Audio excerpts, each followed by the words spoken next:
नमस्कार दोस्तों, आप सभी का यूपीजी कैडेट 24/7 पर स्वागत है। मैं नरेंद्र मीना आज आपके लिए लेकर आया हूँ बाल मनोविज्ञान के कुछ महत्वपूर्ण क्वेश्चन जो कि उत्तर प्रदेश शिक्षक पात्रता परीक्षा 2018 के हैं, प्राइमरी लेवल के। इन क्वेश्चनों का दोस्तों हम पूरी तरह से सॉल्यूशन आपके सामने पेश करेंगे।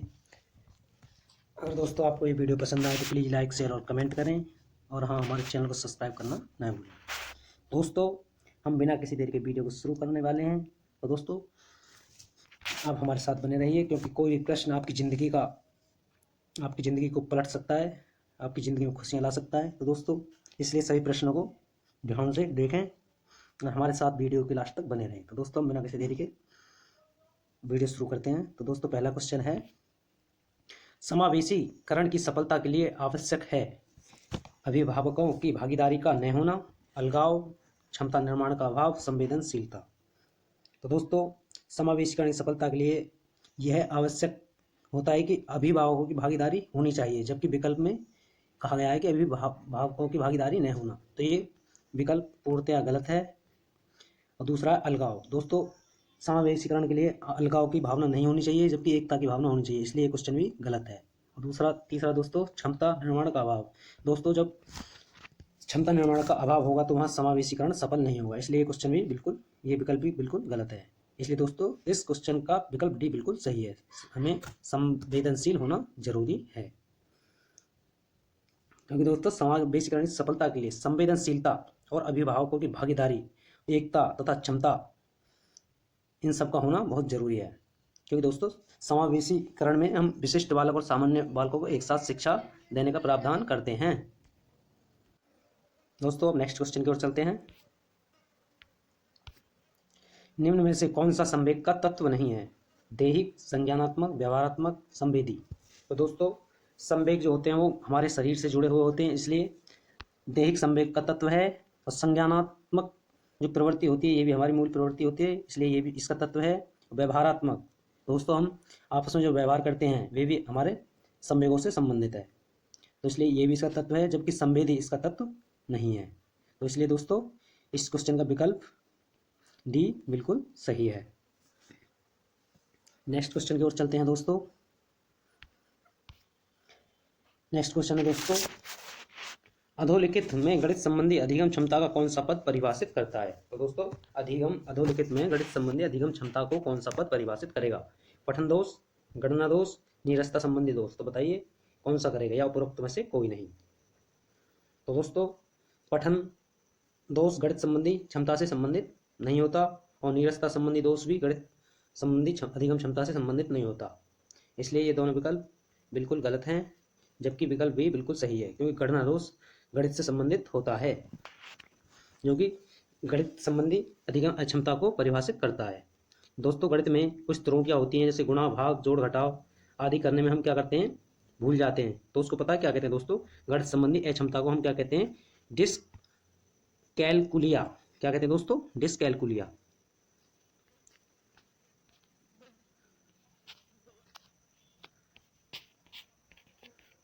क्या कहते हैं दोस्तों? डिस्कैलकुलिया, उसको कहते हैं डिस्कैलकुलिया।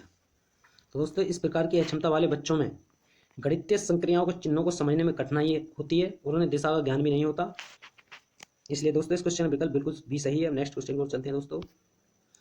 चौथा क्वेश्चन है दोस्तों, समावेशी कक्षा में किस प्रकार के छात्र शामिल होते हैं? अभी हमने आपको बताया दोस्तों, समावेशी शिक्षा में सामान्य और विशिष्ट छात्र दोनों ही शामिल होते हैं। केवल सामान्य, केवल विशिष्ट ये नहीं होंगे।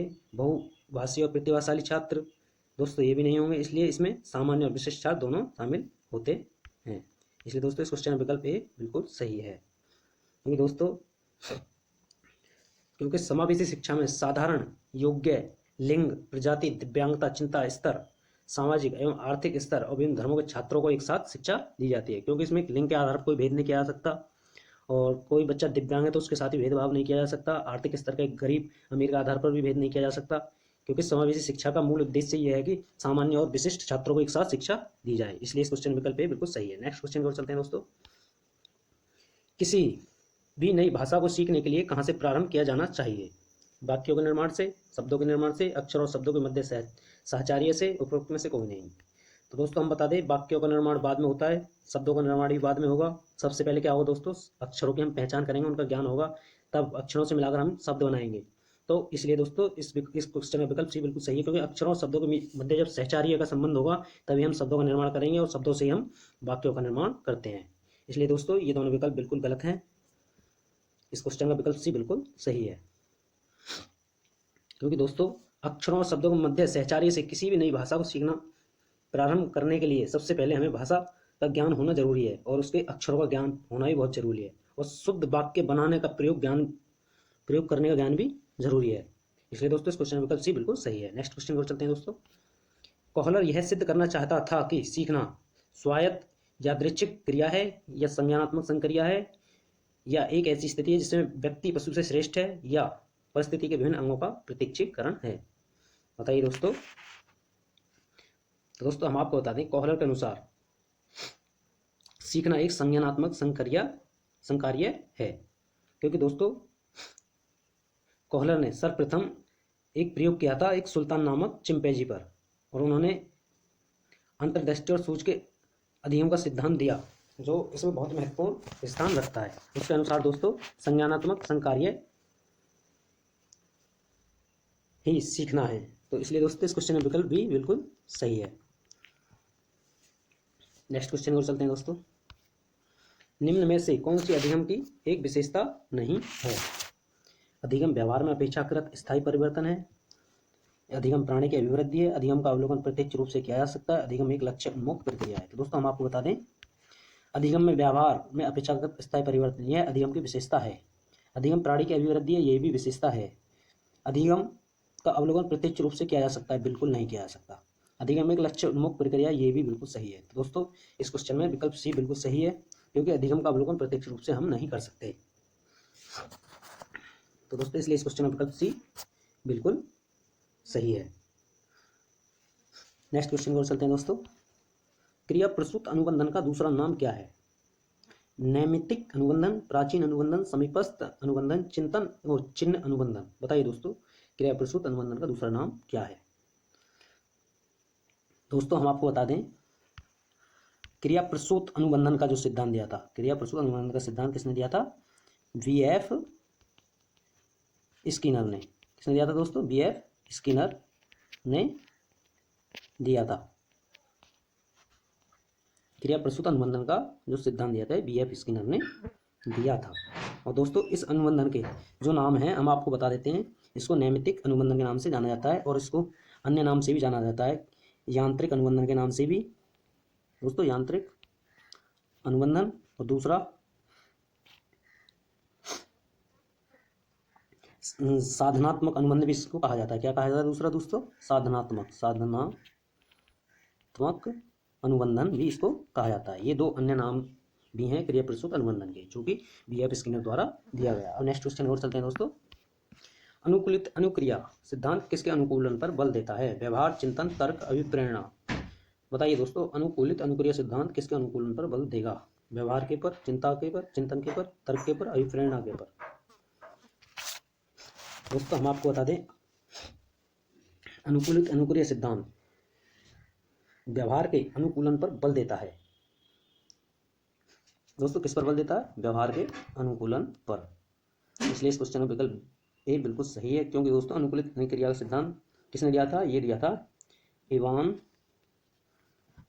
पी पावलोव ने। किसने दिया था? पावलोव ने।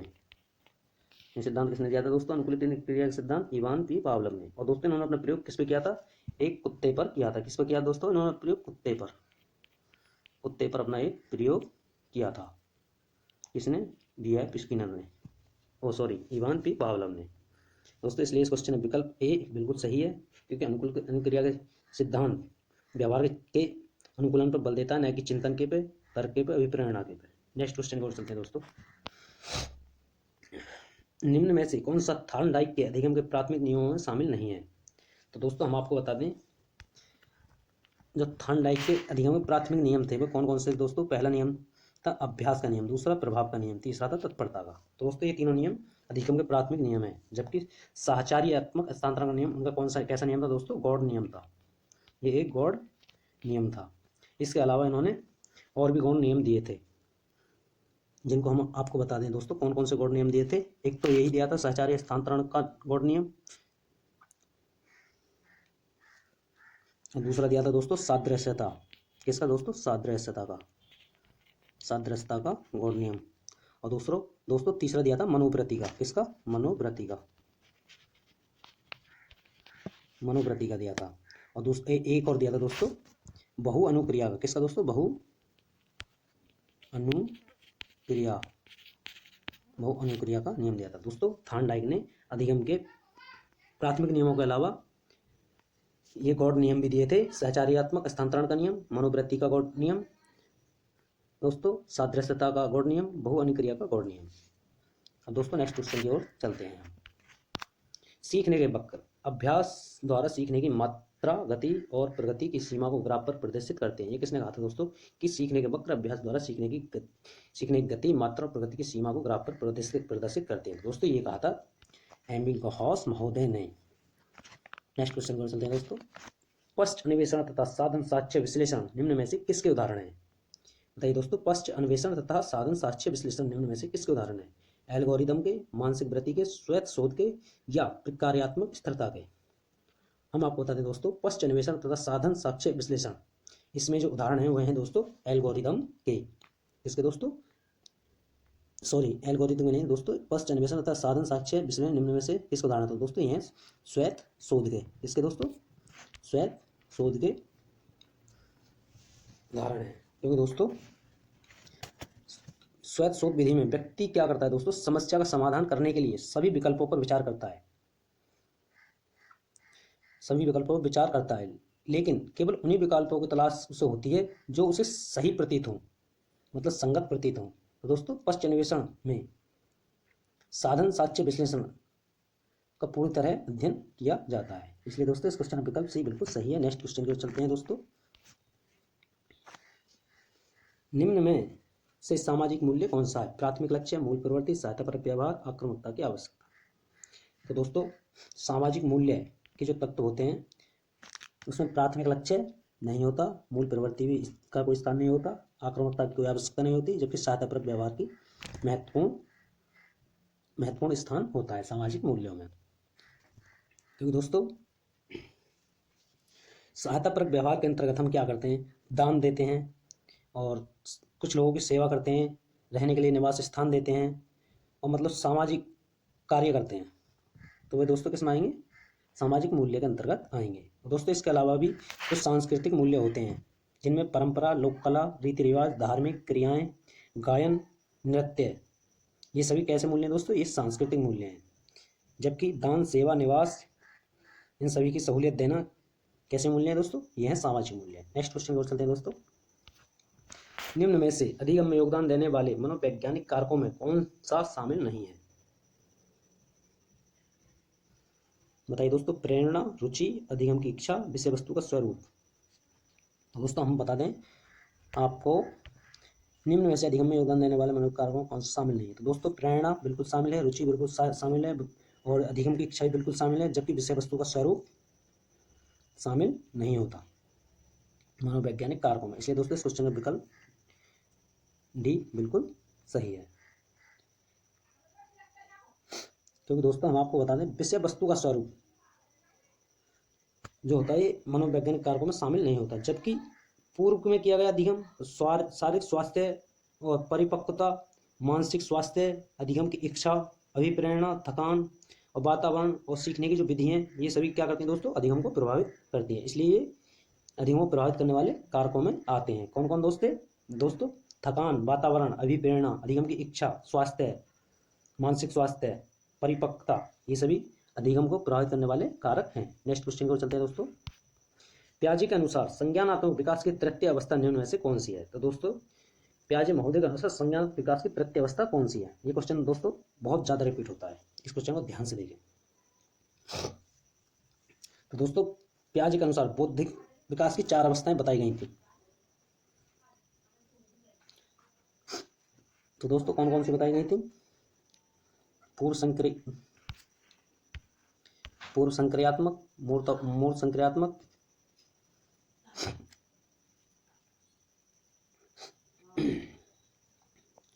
औपचारिक संक्रियात्मक और दोस्तों संवेदनात्मक गामक अवस्था।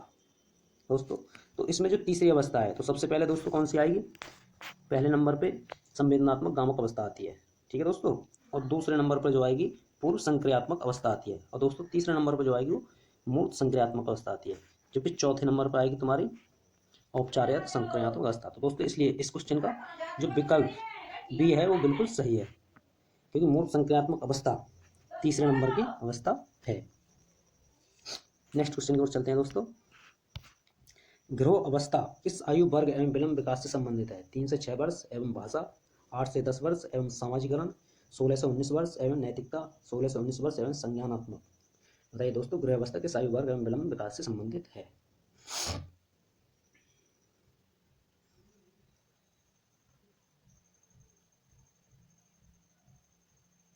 दोस्तों हम आपको बता दें 8 से 10 वर्ष और सामाजिकरण की जो अवस्था है ये गिरोह अवस्था कहलाती है और विलंब विकास से संबंधित है, क्योंकि दोस्तों इस आयु वर्ग में बालक बालिकाओं में सामूहिक प्रवृत्ति जो होती है बहुत प्रबल होती है। वे अधिक से अधिक समय दूसरे बालक बालिकाओं के साथ व्यतीत करना चाहते हैं। उनकी जो रुचि होती है दोस्तों सामूहिक क्रियाकलापों में और खेलों में अधिक होती है। इसलिए दोस्तों विकल्प बी 8 से 10 वर्ष सामाजिकरण की विलंब विकास से संबंधित अवस्था है। तो दोस्तों इस अवस्था में बच्चों में कौन कौन सी भावनाएं होती हैं? समूह में रहने की, समूह के साथ समय व्यतीत करने की और सामूहिक कार्यों में भागीदारी करने की। नेक्स्ट क्वेश्चन को चलते हैं दोस्तों।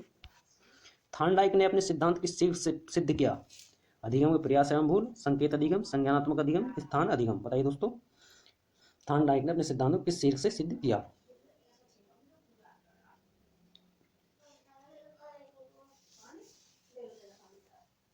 तो दोस्तों हम आपको बता दें थार्नडाइक ने अपने सिद्धांत को अधिगम के प्रयास एवं भूल शीर्षक से सिद्ध किया था, क्योंकि इस सिद्धांत को दोस्तों हम संबंधवाद और उद्दीपक अनुक्रिया सिद्धांत के नाम से भी जानते हैं। किस नाम से दोस्तों? संबंधवाद। तो दोस्तों इस सिद्धांत को हम किस नाम से भी जानते हैं? संबंधवाद, संबंधवाद और दूसरा नाम है इसका उद्दीपक अनुक्रिया। कौन सा दोस्तों? उद्दीपक अनुक्रिया, उद्दीपक अनुक्रिया। इन दोनों नामों से भी इसको जाना जाता है। और इन्होंने अपने शीर्षक को अधिगम के प्रयास और भूल के नाम से सिद्ध करने की कोशिश करी है, क्योंकि दोस्तों इनके अनुसार सीखना प्रयास व त्रुटि का परिणाम है। क्या है दोस्तों? इनके अनुसार थार्नडाइक के अनुसार जो सीखना है दोस्तों क्या है? सीखना जो है दोस्तों प्रयास और त्रुटि। क्या दोस्तों? त्रुटि का क्या है दोस्तों? परिणाम। त्रुटि का परिणाम है। इसलिए दोस्तों इस क्वेश्चन का जो उत्तर है वो ए बिल्कुल सही है, विकल्प ए बिल्कुल ठीक है। नेक्स्ट क्वेश्चन को चलते हैं दोस्तों। इनमें से कौन मनोवैज्ञानिक भाषा विकास से संबंधित है? दोस्तों बिने, पावलोव, चॉम्स्की, मास्लो। बताइए दोस्तों।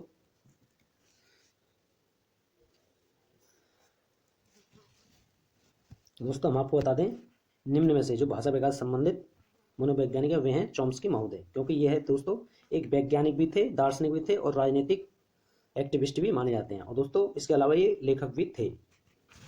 और दोस्तों इनके अलावा जो अल्फ्रेड विने थे, इन्होंने दोस्तों क्या किया था? इन्होंने सर्वप्रथम बुद्धि का वैज्ञानिक मापन प्रारंभ किया था। क्या किया था दोस्तों? बुद्धि का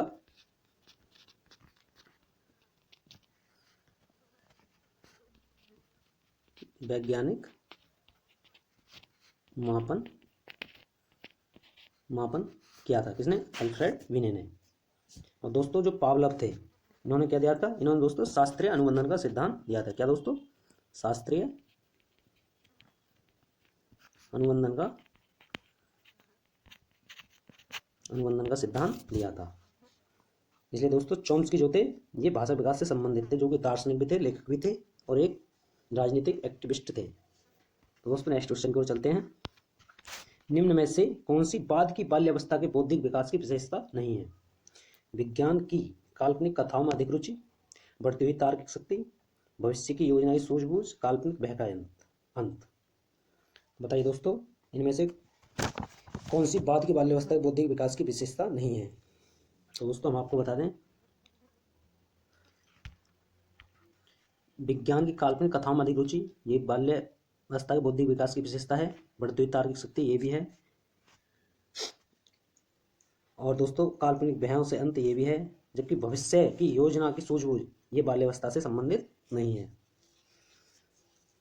क्या दोस्तों? भविष्य की योजना की सूझबूझ जो है ये बाल्यावस्था के बौद्धिक विकास की विशेषता नहीं है। बाकी सब विशेषता हैं। ये तीनों दोस्तों बौद्धिक विकास की क्या है? विशेषताएं हैं। जबकि भविष्य की योजना की सूझबूझ बौद्धिक विकास की विशेषता नहीं है। नेक्स्ट क्वेश्चन की ओर चलते हैं दोस्तों। पियाजे के सिद्धांत के अनुसार प्राक संक्रियात्मक अवस्था की अवधि क्या है? जन्म से 2 साल, 2 से 7 साल, 4 से 8 साल, 5 से 8 साल। बताइए दोस्तों, प्राक संक्रियात्मक अवस्था की अवधि क्या है? तो दोस्तों हम आपको बता दें, पियाजे के सिद्धांत के अनुसार प्राक संक्रियात्मक अवस्था की जो अवधि है वो दोस्तों 2 से 7 साल की है। कितनी दोस्तों? 2 से 7 साल की। क्योंकि दोस्तों पियाजे ने संज्ञानात्मक अवस्थाओं को 4 भागों में बांटा। पहली अवस्था कौन सी दोस्तों? संवेगात्मक गामक अवस्था, जो जन्म से 2 साल होती है। कौन सी दोस्तों?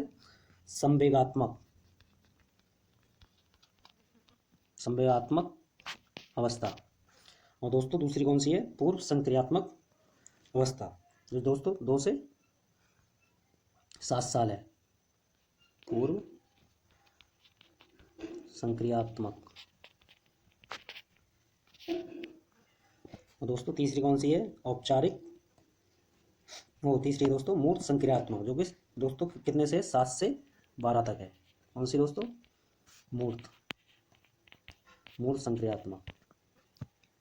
और दोस्तों चौथी जो अवस्था है वो 12 से प्रौढ़ अवस्था तक है। कौन सी दोस्तों?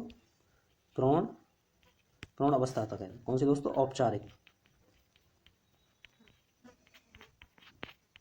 औपचारिक अवस्था। तो दोस्तों ये अवस्थाएं थी जो जीन पियाजे ने बताई। पहली थी जन्म से 2 वर्ष, संवेगात्मक अवस्था। और दूसरी पूर्व संक्रियात्मक अवस्था, जो 2 से 7 साल की होती है। और तीसरी दोस्तों 7 से 12 वर्ष की जो होती है मूर्त संक्रियात्मक अवस्था। और लास्ट दोस्तों 12 वर्ष से प्रौढ़ अवस्था, ये कौन सी? औपचारिक संक्रियात्मक अवस्था। नेक्स्ट क्वेश्चन की ओर चलते हैं दोस्तों। एक छात्र पढ़ रहा है, उसका नाम लेकर किसी ने बुलाया, निम्न में से किस संवेदना द्वारा वह छात्र अपनी अनुक्रिया प्रकट करेगा? स्पर्श संवेदना द्वारा, ध्वनि संवेदना द्वारा, दृष्टि संवेदना द्वारा, प्रत्यक्षण संवेदना द्वारा। बताइए दोस्तों, एक छात्र पढ़ रहा है, उसका नाम लेकर किसी के द्वारा बुलाए जाने पर वह ध्वनि संवेदना द्वारा अपनी अनुक्रिया प्रकट करेगा। किससे दोस्तों? ध्वनि संवेदना के द्वारा अनुक्रिया प्रकट करेगा। क्योंकि दोस्तों पढ़ते समय उसका ध्यान अपने पाठ्य सामग्री पे था, लेकिन वह अन्य संवेदना के द्वारा तुरंत अनुक्रिया प्रकट करने में सफल नहीं होगा। सिर्फ वो ध्वनि से ही पहचान पाएगा और अनुक्रिया करेगा। इसलिए दोस्तों इस क्वेश्चन का विकल्प बी बिल्कुल सही है। नेक्स्ट क्वेश्चन की ओर चलते हैं। शैक्षिक सुधारों में प्रभावी विकेंद्रीकरण तभी संभव होगा: ए, जब खंड में संकुल संदर्भ केंद्र की भागीदारी बढ़े, स्थानीय संदर्भ व्यक्ति उपलब्ध हो, अध्यापकों के पास संसाधन और प्रशासनिक सामग्री मौजूद हो। बताइए दोस्तों, शैक्षिक सुधारों में प्रभावी विकेंद्रीकरण कब संभव होगा? दोस्तों हम आपको बता दें, शैक्षिक सुधार में प्रभावी विकेंद्रीकरण तभी संभव होगा जब खंड में स्कूल संदर्भों के केंद्र की भागीदारी बढ़े, स्थानीय संदर्भ व्यक्ति उपलब्ध हों और अध्यापकों के पास संसाधन प्रशासनिक सामग्री मौजूद हो। इसलिए दोस्तों इस क्वेश्चन में विकल्प डी बिल्कुल सही है, A B C. Next question को चलते हैं दोस्तों। निम्न में से कौन सा अवबोध स्तर के शिक्षण में शामिल है? बताइए दोस्तों, निम्न में से कौन सा अवबोध स्तर के शिक्षण में शामिल है? अनुप्रयोग, तुलना, पृथक्करण, अन्वेषण। दोस्तों हम आपको बता दें, अन्वेषण जो है वो अवबोध स्तर के शिक्षण में शामिल है। क्योंकि दोस्तों शिक्षण के 3 स्तर होते हैं। कौन कौन से होते हैं दोस्तों? 3 स्तर। एक तो होता है स्मृति स्तर, और दूसरा दोस्तों अवबोध स्तर। कौन सा दोस्तों? अवबोध। और तीसरा दोस्तों कौन सा होता है? तीसरा होता है दोस्तों चिंतन स्तर। तो दोस्तों स्मृति के वो शिक्षण के 3 स्तर होते हैं। तो दोस्तों ये जो अवबोध स्तर है वो शिक्षण में शामिल है। इसलिए दोस्तों इस क्वेश्चन में विकल्प डी बिल्कुल सही है।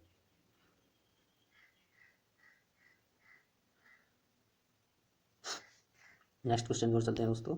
सूक्ष्म शिक्षण चक्र का प्रथम पद होता है, क्या होता है दोस्तों? सूक्ष्म शिक्षण चक्र का प्रथम पद: शिक्षण, योजना बनाना, प्रतिपुष्टि, प्रस्तावना। बताइए दोस्तों, सूक्ष्म शिक्षण चक्र का प्रथम पद होता है।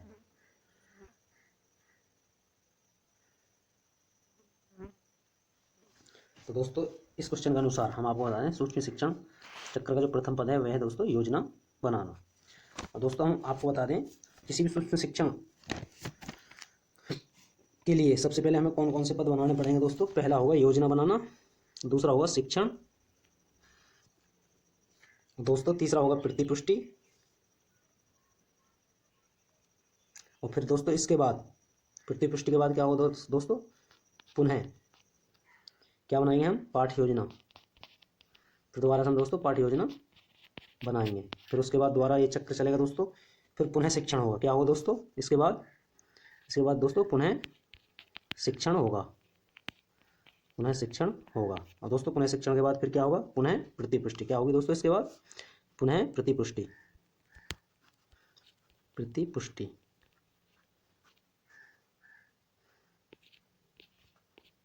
पुनः प्रतिपुष्टि होगी। तो दोस्तों ये सूक्ष्म शिक्षण के चक्र हैं।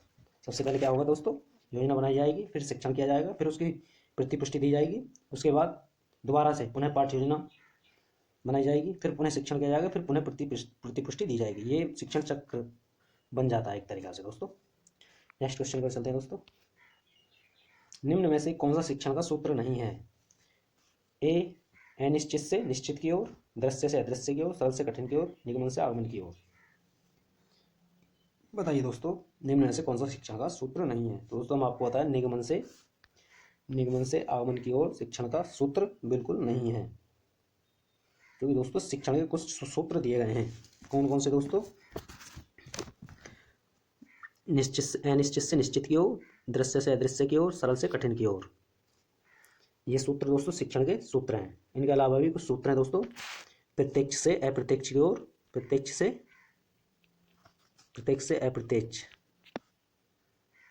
अप्रत्यक्ष की ओर, और दोस्तों विशिष्ट से सामान्य की ओर, विशिष्ट से सामान्य की ओर,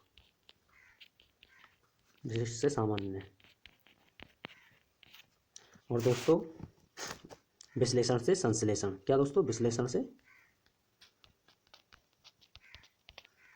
संश्लेषण।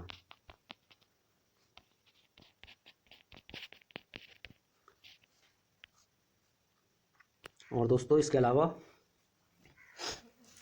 कुछ और हैं, जैसे पूर्ण से अपूर्ण की ओर, और अनुभव सिद्ध से तर्क की ओर, मनोवैज्ञानिक से तार्किक की ओर। ये दोस्तों शिक्षण सूत्र के मतलब शिक्षण के सूत्र हैं। इसलिए दोस्तों निगमन से आगमन शिक्षण का कोई सूत्र नहीं, जबकि आगमन से निगमन होता है। नेक्स्ट क्वेश्चन की ओर चलते हैं दोस्तों।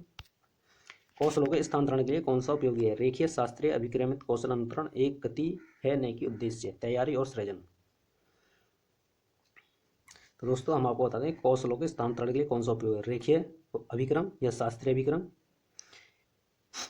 या कौशल अंतरण एक गति है न कि उद्देश्य, तैयारी और सृजन। तो दोस्तों हम आपको बता दें कौशल अंतरण एक गति है न कि उद्देश्य, अर्थात छात्र सरल से कठिन की ओर सीखते हुए बढ़ता है। तो दोस्तों इसलिए इस क्वेश्चन का विकल्प सी बिल्कुल सही है, क्योंकि दोस्तों छात्र सरल से कठिन की ओर सीखता हुआ बढ़ता है। इसलिए कौशल स्थानांतरण के लिए विकल्प सी बिल्कुल सही है। नेक्स्ट क्वेश्चन को चलते हैं दोस्तों।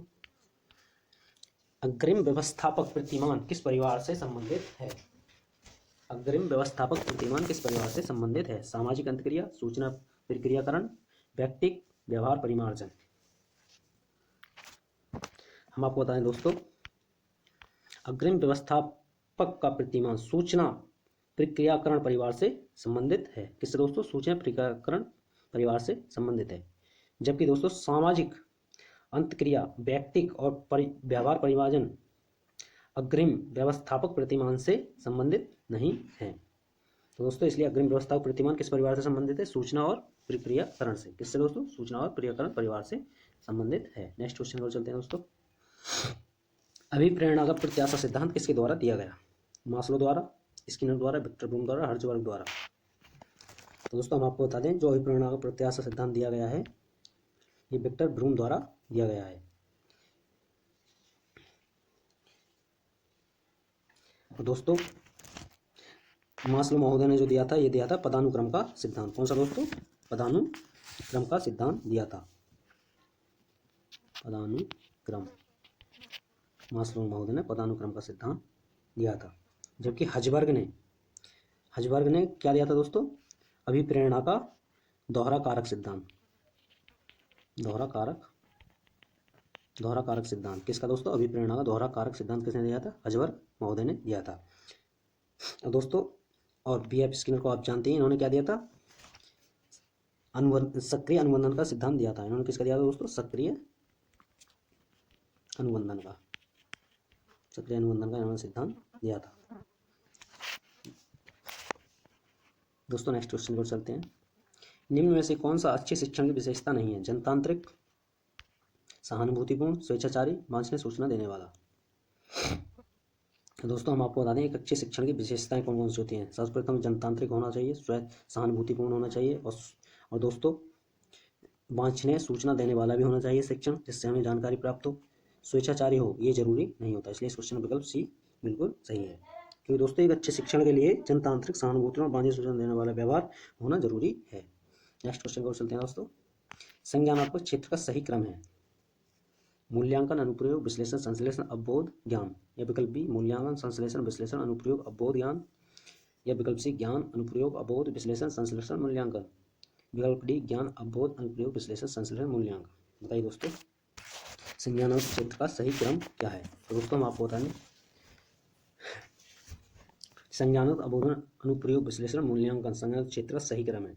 यह प्रणाली दोस्तों सरल से जटिल और मूर्त से अमूर्त की ओर होती है। ये B.S. ब्लूम द्वारा दिए गए संज्ञानात्मक क्षेत्र के स्तरों को दोस्तों कितने भागों में बांटा गया था? 6 स्तरों में। तो दोस्तों कैसे कैसे बांटा गया था? पहले था मूल्यांकन, फिर उसके बाद दोस्तों संश्लेषण, फिर उसके बाद विश्लेषण, फिर उसके बाद अनुप्रयोग, फिर उसके बाद अवबोधन यानी कि सूझबूझ या समझ कहते हैं, फिर उसके बाद ज्ञान। तो दोस्तों इस क्रम के अनुसार देखा जाए तो लास्ट में हम क्या करते हैं? मूल्यांकन, उससे पहले क्या करेंगे? संश्लेषण, उससे पहले विश्लेषण, उससे पहले अनुप्रयोग, उससे वो अवबोध, उससे पहले ज्ञान। क्योंकि दोस्तों जब हमें ज्ञान होगा फिर उसका अवबोध होगा, फिर उसका अनुप्रयोग करेंगे, उसके बाद विश्लेषण करेंगे, विश्लेषण के बाद संश्लेषण करेंगे, फिर मूल्यांकन करेंगे। तो दोस्तों ये क्रम संज्ञानात्मक क्षेत्र का बिल्कुल सही है। नेक्स्ट क्वेश्चन की ओर चलते हैं। दोस्तों नेक्स्ट क्वेश्चन क्या, हमारे क्वेश्चन खत्म हो चुके हैं क्योंकि 30 क्वेश्चन थे इस वीडियो में। अगर दोस्तों आपको वीडियो पसंद आई हो तो प्लीज़ लाइक, शेयर और कमेंट करें। आप हमारे साथ बने रहें। आपका बहुत बहुत धन्यवाद। जय हिंद, जय भारत।